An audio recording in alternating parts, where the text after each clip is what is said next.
I skipped a slide to chronic hypoxia. So hypercapnia is high CO2. Hypoxia, different problem, low oxygen.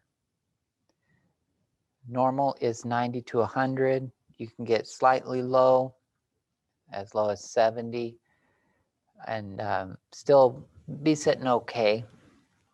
But you get down to a dramatic drop in PO2, like less than 60, and you'll be hurting. Won't be doing well. Those low oxygen levels, if it's over long term, what we call chronic, then it does stimulate increased breathing. That's what the increased ventilation. But it also causes your kidneys to secrete erythropoietin. We talked about that last week. The EPO secreted by the kidneys stimulates the bone marrow to start making more red blood cells.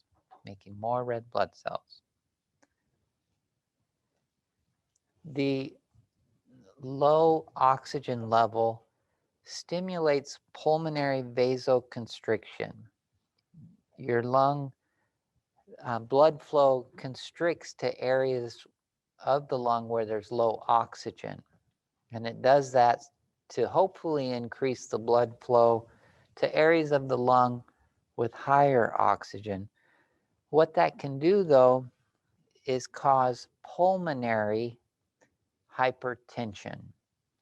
So when we think of hypertension, that word means high blood pressure. High blood pressure, when we take our blood pressure at the little machine at Walmart, is different from pulmonary high blood pressure. There's really no way to measure this at home. There's no way to know that you have high blood pressure in your pulmonary artery. That right ventricle working too hard for years and years, starts hypertrophy, stops working as good. That has a fancy name called cor pulmonale.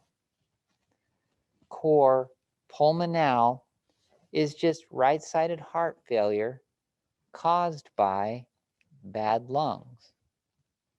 Very common to see a patient with end-stage COPD who also has right-sided heart failure.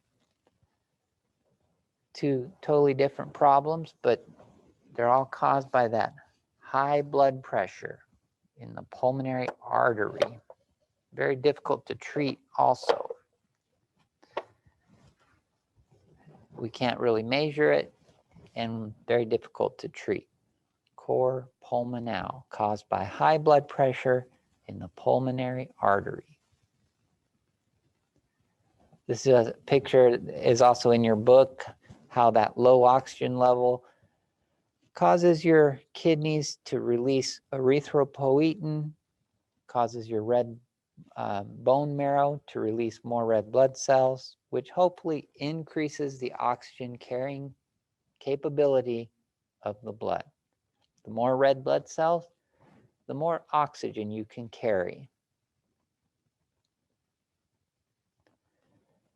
When we assess patients, we should always ask about smoking. Since smoking is the leading cause of all these lung problems, we should always ask about smoking. And what we do is ask how much they smoke and then how many years did they smoke that amount. And so if the patient says, I smoke 1 pack per day, multiply that by how many years, and we call that pack years. Pack years. So in this example here, a 76-year-old patient has smoked 2 packs per day since the age of 16. We just multiply 2 packs times 60 years, and that equals a 120 pack year history. We usually do that on the admission assessment when patients are first coming into the hospital. Ask about occupational exposure to toxic agents, drug use. marijuana, cocaine. We do ask about marijuana because marijuana and tobacco smoking are very similar depending on how much the person smoked. Other drugs like methamphetamine, if somebody tells me, yeah, I use meth all the time, I like to find out, do you smoke it or do you inject it? Because they present with totally different health problems. Somebody's smoking burning hot methamphetamine out of a meth pipe, they can really mess up their lungs pretty quickly.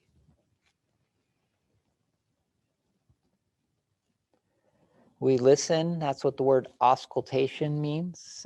We listen to the lungs. We count the rate of breathing, but we also try to get an idea of how deep someone is breathing. Check the lips for cyanosis, that bluish discoloration. The lips, usually a great place to check to see if your lips are blue. The thoracic cage, a long-term COPDer will have a barrel chest, which means the width and the depth are equal, so they kind of are square. Their chest is square shaped, barrel chested. The word adventitious just means bad, not normal. Bad lung sounds are adventitious lung sounds. Something else you can do at the bedside for extra credit, I don't see too many nurses doing this, but if you're super anal retentive, you could use percussion. And that's when we kind of tap on the chest wall. Real reason for using percussion is if somebody has a lot of fluid in that lung, sometimes it'll sound really dull. The only way to get good at percussion is to practice on people with normal lungs. And then you'll get an idea of what fluid in there sounds like. I would say it's not used much at all, and your patient's going to look at you like you're smoking crack if you start percussing their lungs. But the clubbing of fingers is something that occurs with chronic hypoxia, and we do see that every once in a while. A patient has a weird shaped fingers, the tips of their fingers are oddly shaped, and that's from just always living with a low oxygen level. We do all kinds of exams. The chest x-ray is the cheapest and quickest. We do lots of chest x-rays in healthcare.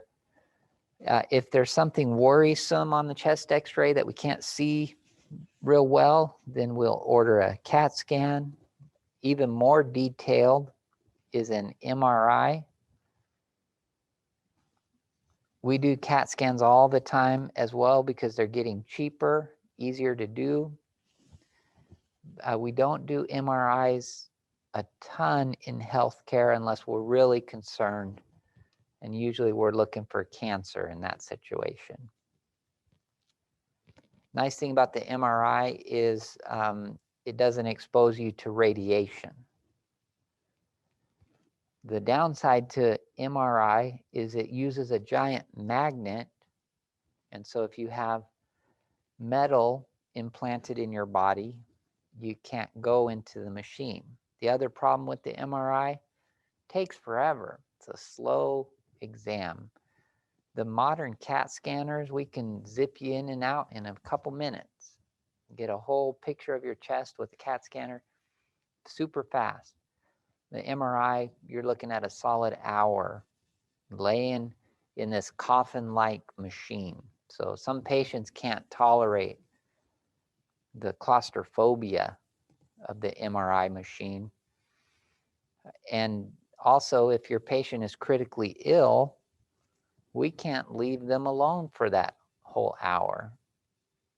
If they're on the ventilator, we can't run them through an MRI because the ventilator is all metal. So we tend to use CAT scans a lot more in most hospital settings. We don't do VQ scans very often. Every once in a while we do. Arterial blood gases, we still use those all the time. We still do bronchoscopies. Nurses don't. Doctors do bronchoscopies. That's where they run this garden hose looking thing down into your lungs. Take a look around. The nice thing about a bronch is they can also sometimes wash stuff out. So they can squirt like saline down in there and wash things out. And then PFTs are those pulmonary function tests. And then the next couple of slides are talking about pulmonary function testing. When I was in nursing school, I was led to believe that I absolutely had to know this.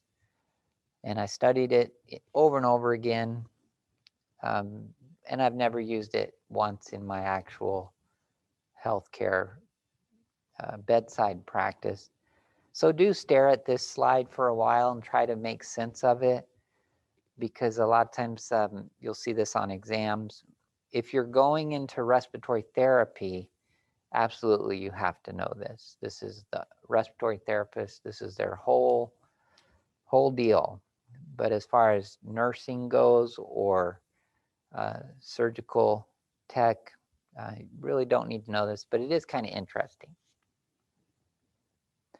I do like to think about this from a physical fitness perspective, though.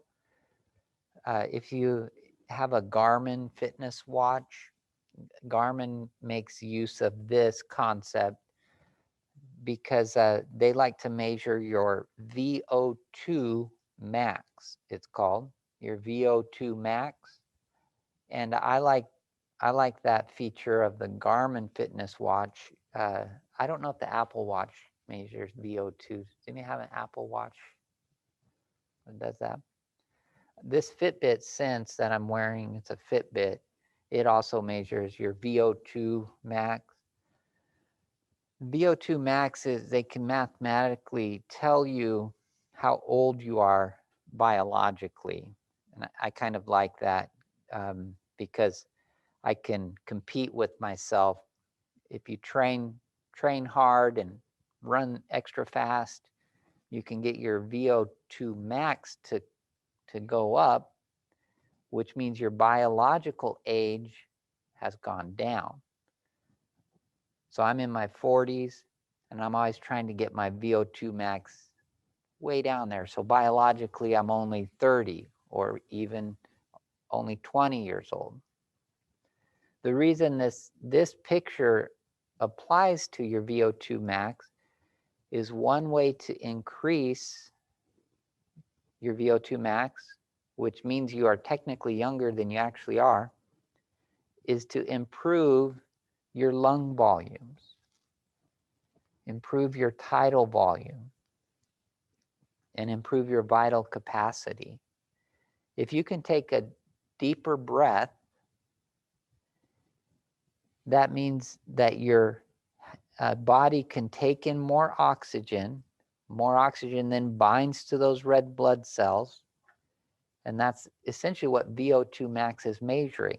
How much oxygen makes it from your lungs all the way down to your muscle fiber that you're using to pedal this bike. We believe that the reason Michael Phelps is just a master of swimming, one of the reasons that he won so many gold medals in swimming was simply based on how his chest, he was born with it. It's nothing you can do about it. How long your chest is and how big your lungs are. And so Michael Phelps was born to be a swimmer because he has short little stubby legs and super long torso. His lungs can inhale more oxygen and his heart can pump more blood to his muscles, and that's why he wins. Lance Armstrong, we mentioned him last week. He genetically has a VO2 max, which is like 20 points higher than the average man his size. That's why he won so many Tour de France's. So pulmonary function testing, it's kind of interesting. This graph is interesting, something to think about.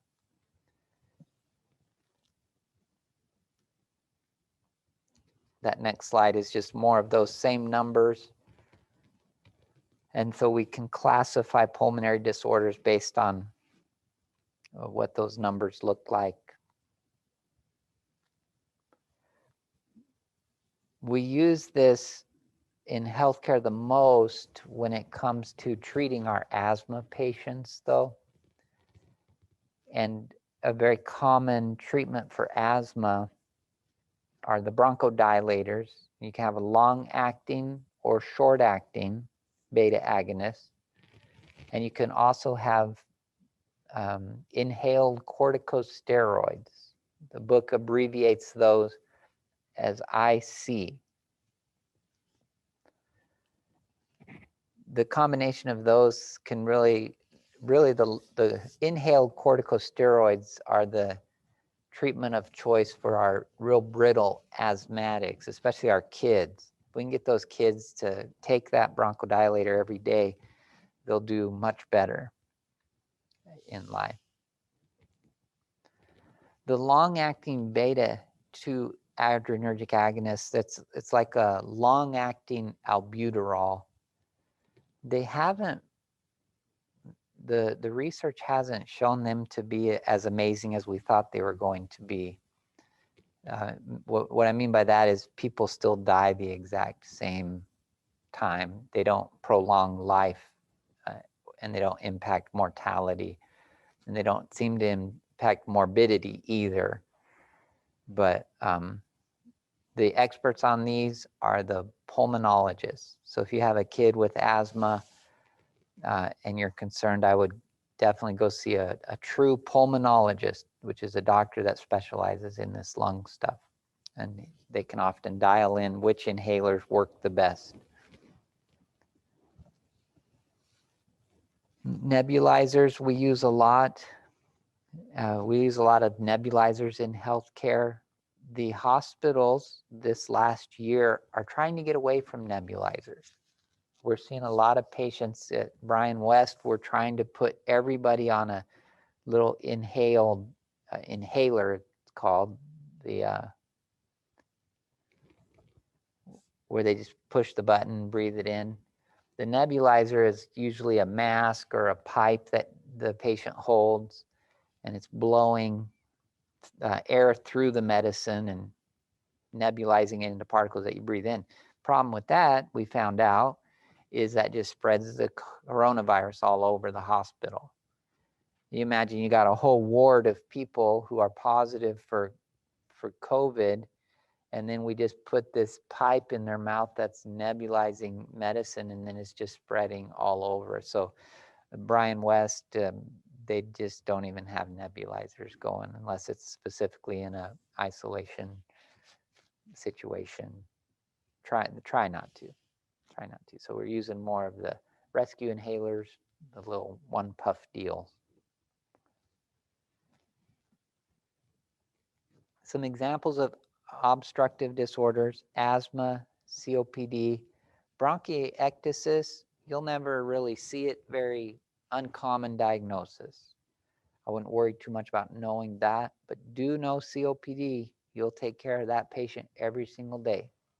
Asthma is a form of COPD. So asthma itself is a chronic obstructive pulmonary disease. Sleep disordered breathing, huge pandemic. And in America, the sleep disordered breathing, most notably OSA, obstructive sleep apnea, everybody's got it. 60 to 80% of us have OSA because it just goes hand in hand with obesity.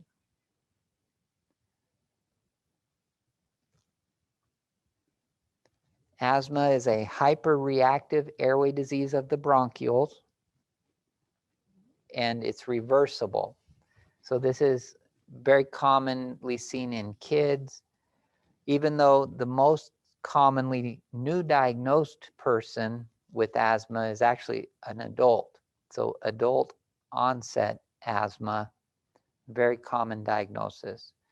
With our kids, we try not to call it asthma. So if a kid comes in to the ER, we tend to diagnose them with what's called reactive airway disease, RAD, reactive airway disease. Essentially, it's just asthma. But prior to Obamacare kind of changed these rules, but prior to Obamacare, if we diagnosed a wheezy kid in the ER with asthma, that diagnosis is now permanent. It will be with that kid for the rest of his life. And health insurance for decades had this pre-existing condition clause. Pre-existing condition, where they wouldn't pay for anything if you had a pre-existing condition. So we really got away from calling it asthma in kids. We called it reactive airway disease because a lot of kids grew out of it. They'd come in super wheezy. 10 years later, maybe they didn't have any problems at all. In the adult, though, we still call it asthma, adult onset asthma, and it's reversible, which means we take a shot of that albuterol inhaler and the bronchioles dilate. So that constriction is reversible in asthma.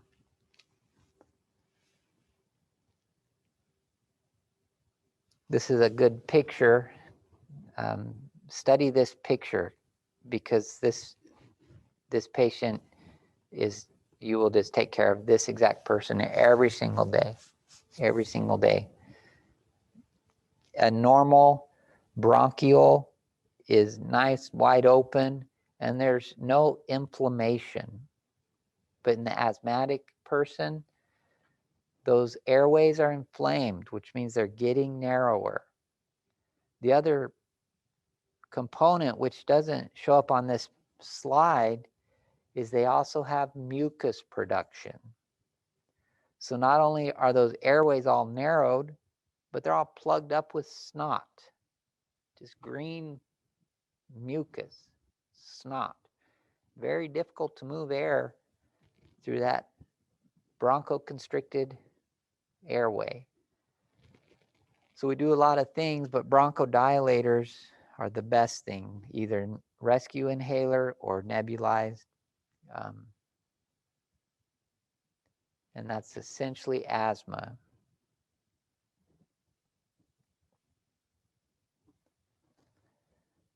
If you were listening to this person's lungs and they had that bronchoconstriction, what do you suppose you would hear with your stethoscope?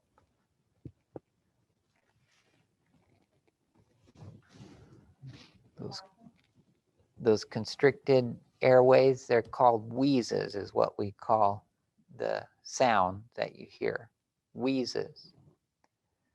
So if you hear a child wheezing, you know that the airways are all clamped down. Even more ominous is when we put our stethoscope on the chest and don't hear anything. Don't hear anything. So a little kid that's wheezing makes me happy because they're moving air. They're moving air to create that little high-pitched whistling sound. Once they stop moving air, maybe because that bronchiole is all plugged up with snot, now they're not even wheezing.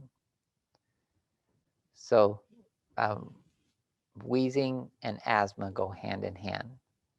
It's always the correct answer on the exam. What do they sound like? Wheezes when they're bronchoconstricted. The book also talks about asthma classifications. Do kind of look at that. I would say in nursing, we just make a note of how bad I've never seen anybody classify it like this. The doctor will write really bad asthma or or they'll mention how many times this person has landed in the hospital. So if you have asthma, 12 hospitalizations in the last 6 months, then you know, man, this is really bad asthma. And we have to really pay attention to that patient. Status asthmaticus is kind of the really scary version of asthma.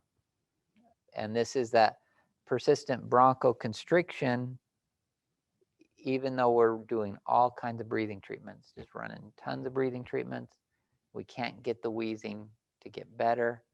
And this can be fatal. And in Nebraska, we just happen to have one of the highest per capita fatality rates of status asthmaticus in kids. In Nebraska, we aren't doing well on this metric in the state of Nebraska.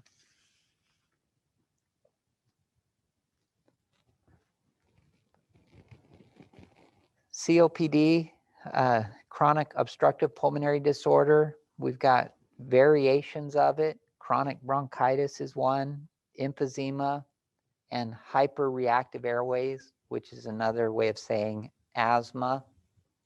Smoking is a major cause. Genetics do play a role. I've been tested for what's called alpha-1 antitrypsin deficiency. And that is if you have that genetic problem, then you will have full-blown emphysema by the age of 40. And those guys tend to die of emphysema by the 5th decade of life. So they don't usually make it to the age of 50, the alpha-1 antitrypsin COPDers. Chronic bronchitis is when the mucus is more of the problem. You got tons of mucus. The diagnostic criteria is cough, present for 3 months of the year, for 2 consecutive years. And one little piece that the slide doesn't say is cough with half a cup of mucus production per day. So if you're coughing up tons of mucus and you're doing that for 3 months out of the year, you'll get the diagnosis of chronic bronchitis. Half a cup of mucus per day. Emphysema is overdistension of the alveoli. The big thing here is they've lost the elastic recoil. They can't get the air out of their lungs, what we call air trapping. Those lungs them alveoli are just all dilated and they're very fragile. They're very fragile. These guys can very often pop a lung, just what we call a pneumothorax, because those alveoli are so fragile. Just kind of a picture, the distended, non-recoiling alveoli of emphysema. The emphysema just have these big old alveoli that don't move much air. They don't move much air in and out. And those are very fragile.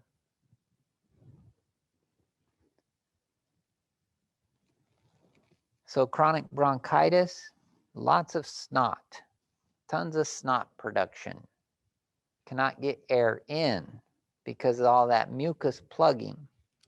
Emphysema, they can't exhale. They can't get the air out. We used to call the chronic bronchitis patient the blue bloater because they just have purple lips. Their oxygen is always low. Emphysema, we call them the pink puffer. A lot of times their oxygen level is great. Oxygen level is great.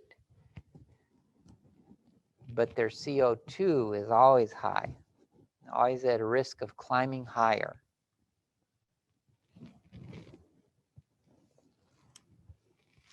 The emphysema guys always have a barrel-shaped chest and often have pursed-lipped breathing, it's called. Is that on the slide there? Pursed-lipped breathing. When they exhale, they will pinch their lips together to create pressure that they're breathing out against.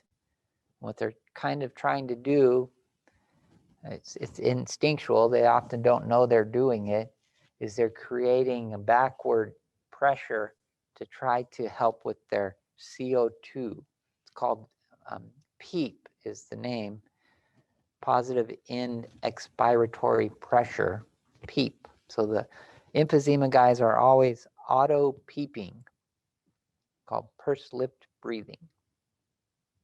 We had a guy on Monday who was definitely doing this, pursed-lipped breathing, and he was also tripoding. And what tripoding means is just to breathe, they tend to lean forward, and quite often they will sit on the edge of the bed with a bedside table that they rest their elbows on. And it's called tripoding. And then his lips, he was pursed-lipped breathing. The whole time he was having troubles because he didn't have his dentures in.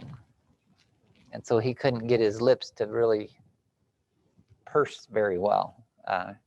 It's kind of a weird thing, but he was also very pink, and his O2 sats were 100% all day long. Excellent oxygen level, terrible CO2 level.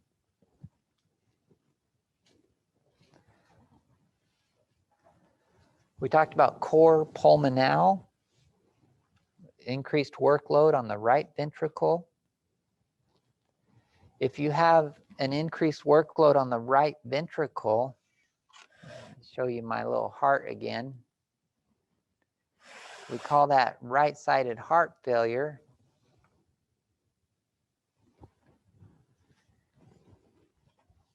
The fluid is going to start backing up from the right side. So where does it back up to?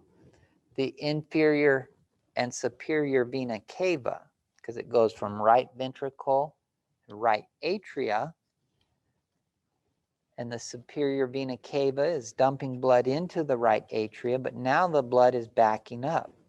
When you have that right-sided heart failure, blood is backing up. If it's backing up the superior vena cava, it's going to keep backing up all the way to your neck.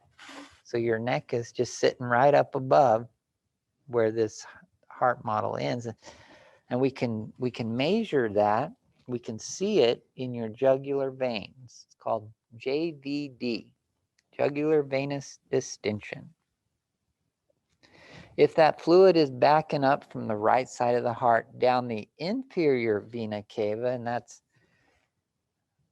kind of this blue thing here, which is normally bringing blood up from the rest of your body, but now the fluid is backing up. The very first stop, about right here, below your heart, is your liver. Very first stop for that fluid backing up from the right side, your jugular veins, but then as it backs up down the inferior vena cava, your liver. It swells all up. And that's actually usually the first thing we assess in kids who have heart failure. A kid with heart failure always has a huge liver, hepatomegaly, huge liver. Then it keeps backing up all the way down to your ankles. And now we've got ankle edema. And that's a sign of right-sided heart failure, which if it's caused by COPD, we have a special name for that, cor pulmonale. I would get in the habit of always squeezing your patient's ankles. Just get in the habit of squeezing everybody's ankles. And when you squeeze those ankles, if you notice they're all swollen up, should be a clue, oh, this dude might have right-sided heart failure. Squeeze everybody's ankles. I would say don't be poking on people's liver. You are taught that in nursing school, how to palpate a liver. That's just mean. I think it would be, if I was a patient and you came in and palpated my liver, I'd be mad. But do squeeze people's ankles, because that doesn't bother anybody.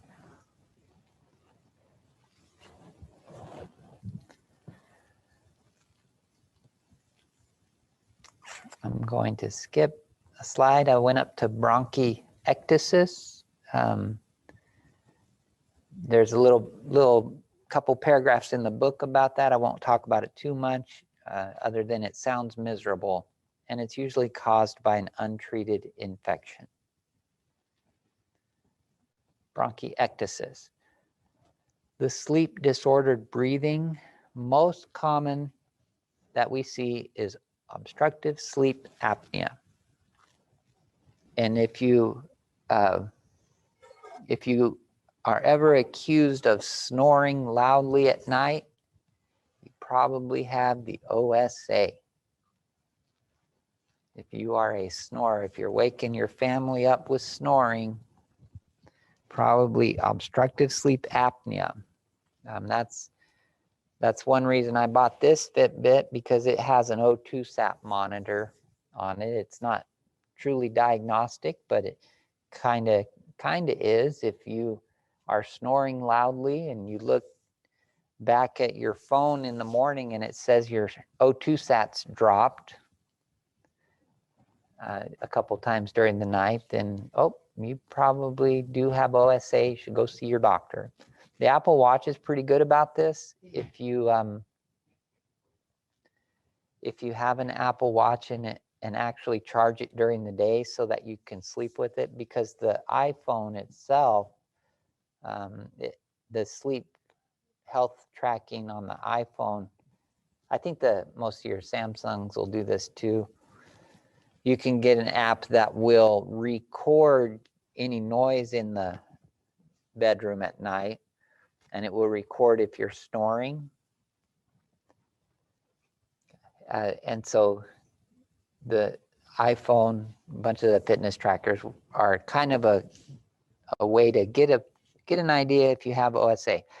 If you have any mental health issues like depression or anxiety, we have to rule out OSA first, because people that have obstructive sleep apnea are not getting restful sleep. And so anxiety and depression are very common symptoms of obstructive sleep apnea. Also, not doing well on nursing school exams. Not doing well on exams can often be a symptom of obstructive sleep apnea. Because if your sleep is completely disrupted at night, your brain's not working good. Your brain is not working well. I had a guy in the ICU. I was working in the ICU in Kearney, Nebraska, Good Samaritan Hospital. And I was teaching mental health nursing, but working in the ICU in the summer just for fun. And so they gave me a patient who was completely psychotic, a little old man who was hallucinating. He was hearing voices. Actually, what was happening is he was talking to dead people. And the dead people were family members of his that had died. And he could see them just as clear as I can see you today.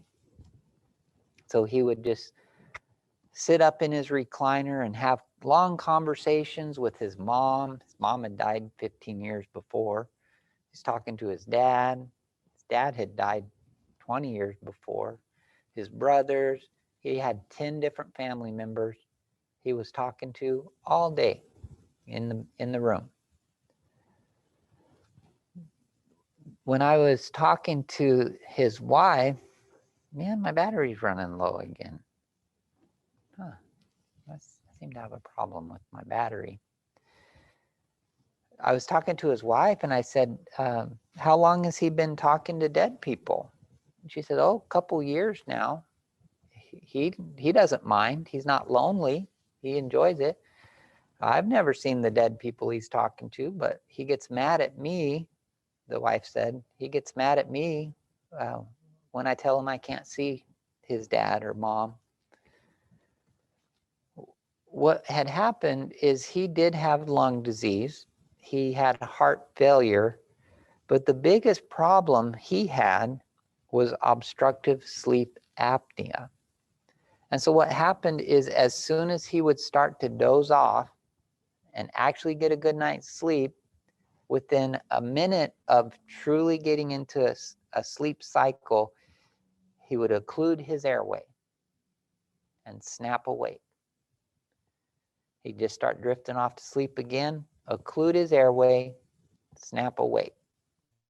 So I asked his wife, when was the last time he slept for a full night? And she said, it's been 2 or 3 years.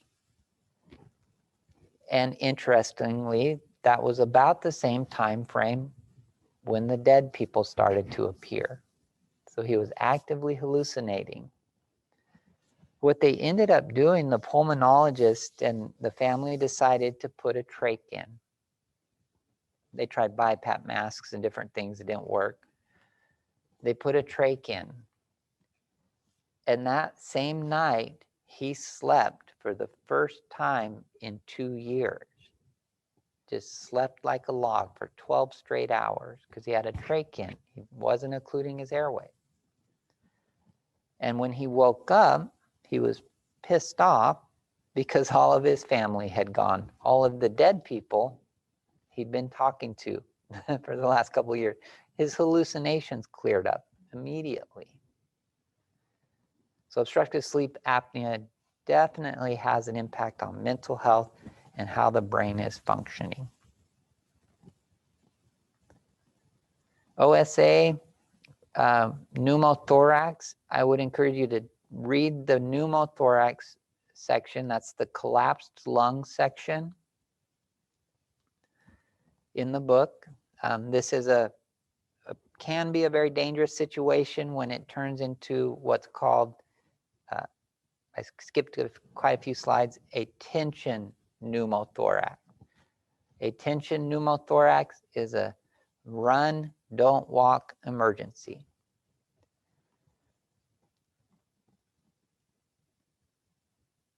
So pneumothorax, study that. Pleural effusion is an abnormal collection of fluid in the pleural cavity. It's not actually in the lung. It's in the lining outside the lung.